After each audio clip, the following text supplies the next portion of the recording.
This is KUGAN CASSIUS Rifle TV in association with Macklin's Gym Marbella. Saturday afternoon now. With me, I've got Anthony Joshua, British Commonwealth champion. I'll try, Krug, I try. What are you doing, brother? Just finished training and I'm starving. So this is all they've got. So I'm just going to make a protein shake. Protein shake with cornflakes. When you're hungry, you've got to put up with anything. So I'm making a bit of a little protein shake. Have some cornflakes in there. And a quick bowl of cereal. Before I head to go and have something to eat with the family. It's Saturday today. And it's a nice day to spend the day with the family, really. You seem a bit, I don't know, I've watched the whole training session today. Yeah. You seem a bit, I don't know, disappointed with it? Is that the right word? I think what it is at a stage now where the improvements and everything I'm doing is so vital, like time, how much time and energy I'm putting into it, and I want results. So I just think I've just put more pressure on myself moving forward. And I think today I come in with a certain attitude, but the results, what I feel I was doing on the shadow boxing bias pads wasn't all working out properly. So just wind you up when you want to do something perfect and you're not really perfecting what you're doing. Just wound me up, but then I understand that it's a long road, isn't it? I've got another 10 weeks of training until my next fight. So if it was a case of it coming together today, then I'll be able to fight next week. So I've got 10 weeks to get all myself together and improve. Is your proper training camp started now, or? Yeah, we've been training now about 2 weeks. Obviously, not with the same intensity, but we've been training with intensity. But you know, it's good because I can still focus on doing like physio work, like MOT in my body, the little niggles, just fixing them up. And then by the time like now, 10 weeks to 8 weeks in between this period, we start ramping it up a bit really. So training camp has started, but officially when it starts getting serious is when the countdown's on, like 10, 8, 4, fight time. Okay. Come, walk. We'll sit.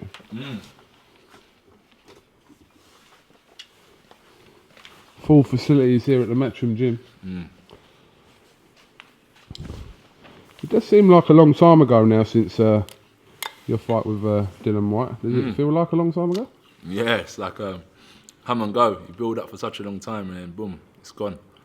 But time don't stop, does it? But I think it does feel like a long time ago, but the memories are sweet.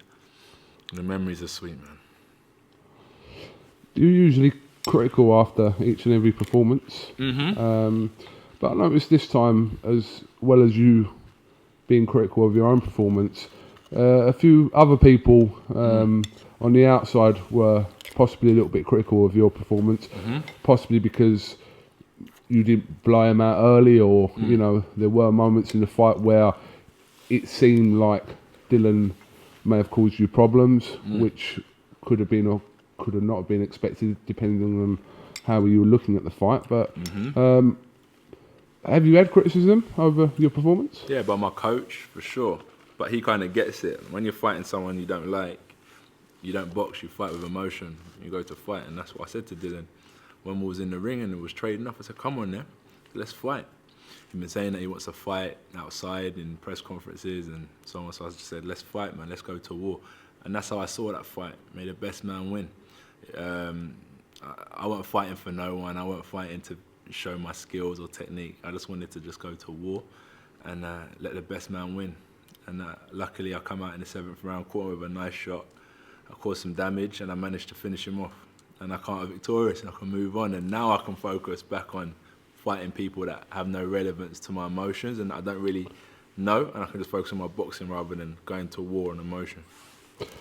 But obviously, the differences between you assessing your own performance and it being assessed to you, your coach is obviously going to be kind of on the same page as you. But when you hear other people saying that they're seeing flaws in Anthony Joshua, yeah, well, from that if they weren't performance, seeing flaws, then I'll be fighting Deontay Wilder or Charles Martin tomorrow. And that's why I always said I've got to develop. you know, and you hear that from me, from the horse's mouth. I've got to develop. And Fight Site, the one December 12th, are the ones that are going to help me develop. You know, 15 fights in, we go back in history, across any fighter's record when they've had 15 fights. They're not the finished article, are they? And that's why people are seeing flaws, because I'm fighting at a level where I need to improve, and Dillian was a perfect fight for the level, and I can move on from it. And as I said, 3-4 more fights, the flaws that they're seeing now should be ironed out, and I should be able to move on to the next level. And that's how simple it is, really, I think. I don't think there's much more to it.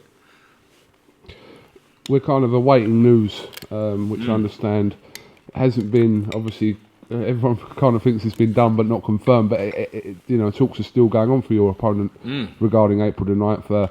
A lot of names mentioned. Yeah, it's funny because people talk, like, people say they want to fight. Dillian said he wanted to fight. I said, cool, we fought, you know. Other people now are saying they want to fight. I'm saying, cool. I'm hearing, oh, I want a couple warm-up fights. No, I want this, when they know it's not on the table.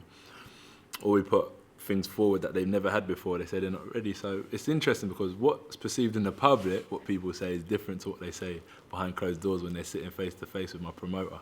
I find it funny. But everyone has their own careers and their own pathways, and if they don't want to collide with me, I've got to find another route, I think. And it's a bit difficult because the guys I should be fighting at the minute, not all of them don't want to fight, but the ones I do want to fight, you know, it's taking a bit of time. And the ones who do want to fight are the ones at a level where I should be having 3 or 4 more fights before I get there. So it's a bit difficult at the minute, but we'll find a way. The names that are being constantly mentioned, and mainly by your promoter, Eddie Hearn, Derek Chisora, Bryant Jennings, Takam, for the if you go in the IBF route, if you want to start that now. All good fights.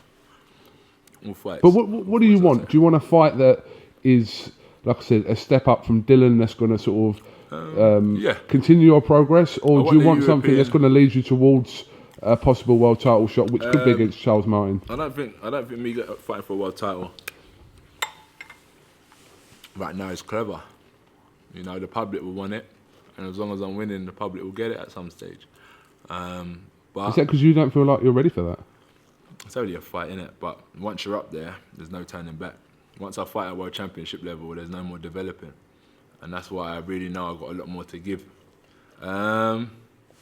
So, the people who have got the belts, you know, if I could fight them now, I could fight them in 18 months to 12 months. It's really my decision. I'm not. The great thing is that I'm with people who ain't trying to force me into a corner. They want the best for my career. And when I listen to them day in, day out, I kind of get what they're saying. So, yeah. The belts and going towards that way, yeah, that's the route, but I don't mean that I have to fight for the belts April 9th. I don't think that would be clever in the long run, in the grand scheme of things. I don't think that's smart. Let me ask you about Chisora. Obviously, a lot of talk. Chisora's now with the Salons. The fight is makeable, obviously, depending on, you know, people's wishes and demands for the fight. But is Chisora a step up from Dillian Whyte, in your opinion?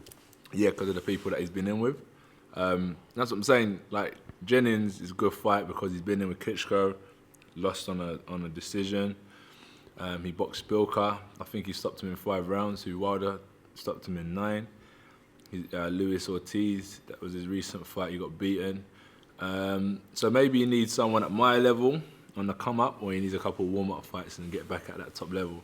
So, yeah, you know, and Chisora, as I said, he's fought guys like, what's his name, like Vitali, he fought Haye, he's a fighting man. Fury twice. So he don't really duck from no one when he comes to fight, and I think, yeah, he's a definite good candidate for my next fight, if he's interested, really.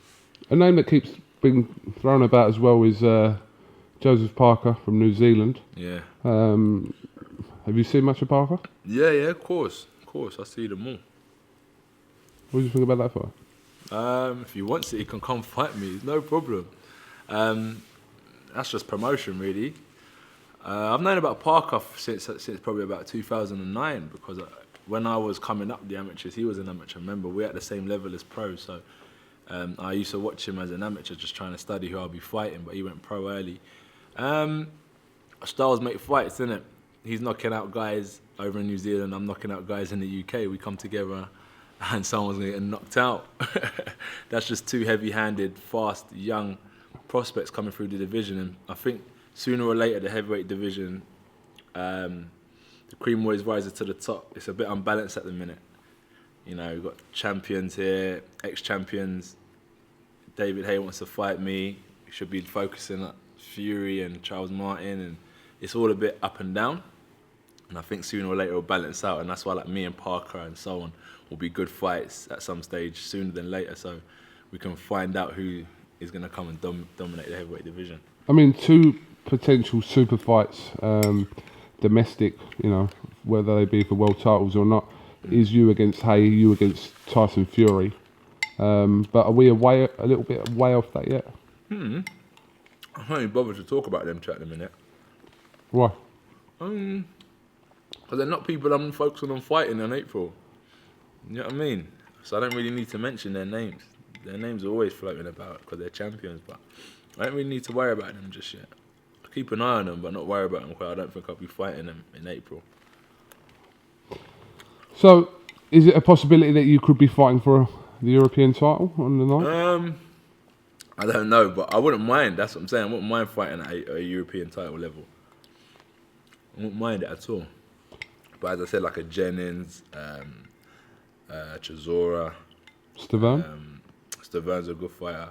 Yeah, Stavern, someone like that. Pressure. Who'll be Dillian took 7 rounds. Someone now who goes from 7 to 12. Someone who'll take what I'm giving them, keep on coming, and then I can take something away, goodwill, and I get the win. And move on to another level. Do you know what I mean? And that's what's important. I'm at the stage of development now. We built the hype, we built the buzz. Now I need to develop and then go on to the likes of David Haye and Fury at some stage. But I'm not there yet. I'm at another stage. That's what I'm trying to say. That's why I try and dissect it and break it down. Obviously, David Haye made his return to the ring after a very long absence of about 3.5 years against Mark Demori. Demolished him inside a round. Some people probably would have expected that. And now people feel when they used to come to my fights earlier on, it's annoying. I wanted to see it, you know when you want to see a little scrap? And then and then it's over in 1 round. But Haye's a good fighter, man. As I said, you got to just look at who they've been in the ring with. Haye lost early on in his career, then he's lost to Carl Thompson. Yeah, then he lost to Klitschko. And that's it, right? Yeah. Yeah, so he's an elite fighter, isn't he? So yeah, it was a good comeback fight, but it was over quick. From an entertainer's perspective, I wish that it went a couple rounds. You know what I mean? But I know you obviously you're focused on April the 9th, and your opponent hasn't even been named for that yet. But I don't believe you don't think about these fights and these Hayes and Furies and that. I do think about them, but they're not in my radar right now.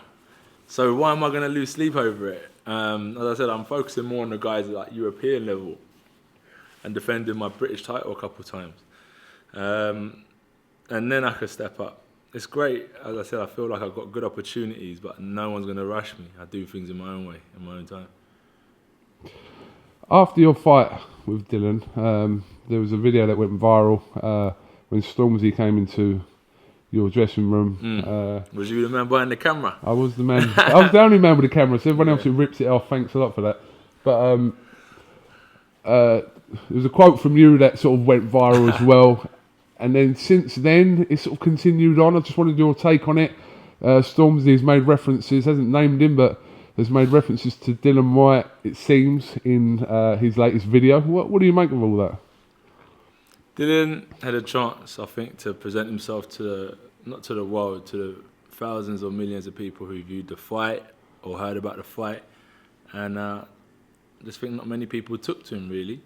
I'm sure the people around him know him for who he is, but what he presented himself out to the public, I don't think many people took to him. And, you know, if you chat shit, you get banged. And that's just as simple as it gets. Should Stormzy have got involved the way he did in that way? Listen, Stormzy reacted in a way that Stormzy reacted, but I think Dillian said something about Stormzy. He said he'd knock him out. Every action has a reaction. So Dillian said he'll knock him out because he boxes. Stormzy rapped about Dillian because he's a musician, innit? So they're just playing their parts, really. So Dylan's mentality is to knock him out, to do it a certain way. That's because he's a fighter. Stormzy's reaction to it is to do it how he knows how to do it. Until if it kicked off, then you come down to blows, innit? But really, with all the talking, Dillian talks as a fighter. Stormzy does his thing as a musician. Is it unnecessary? Nah, it's good. Why is it good? I'm waiting for Dillian to come back. What? I want to hear Dillian come back on a Yardie track. Yeah. You know what I mean? Yeah, remix a Vibes Cartel track and come back with a with a diss track to Stormzy. I enjoy it, man. I'm just sitting back enjoying it. It's nice. It's good to see. The entertainment is good. But I mean, talking about Dillian Whyte, he added so much value to that bill back in December. Yeah. And you know, he kind of made a name for himself. Even though he lost, he made a big name for himself that night and during the build-up. Yeah, credit to him on that. I hope he goes on and does well. You know, and then sometime in the future we can meet again. Because every time me and him fight, we bring fireworks. So yeah, I hope he does well. But a couple of months after the fight, there's no sort of personal thing towards him. Do you know why? Because I'm not like that. As I said, I don't talk too much. I'm just doing my own thing, my way. Because I'll never forget the days when no one cared. So that's why I don't play into no one's hype or no one's negativity. Because remember the days when we was in the gym in the amateur club where no one cared about what we was doing. That's why I don't really like. If Dillian would have beaten me, I'm sure you would have been talking till the cows come home. On interviews, on social media and stuff. You see my social media, I don't really post nothing about Dillian and stuff like that. When I could rinse him. Enough people are rinsing him already. But yeah, Dillian should just humble himself a bit and I hope he does well and just present himself properly because he's got a great opportunity right now. You know, as I said, whether it's negativity or positivity, all press is good press. But it's just how he now flips it and presents himself. Yeah, like I said, he's giving himself a good platform and unbelievable platform. But don't waste that. Don't waste that. Capitalise on it.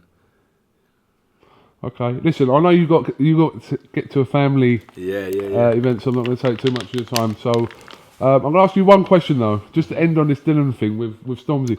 What do you think would seriously happen if those two were to sort of bump into each other in the middle of London somewhere? What do you think would happen? Dylan will probably have flashbacks of round 7 and go running. Seriously? I don't care. I don't care what happened. I don't know.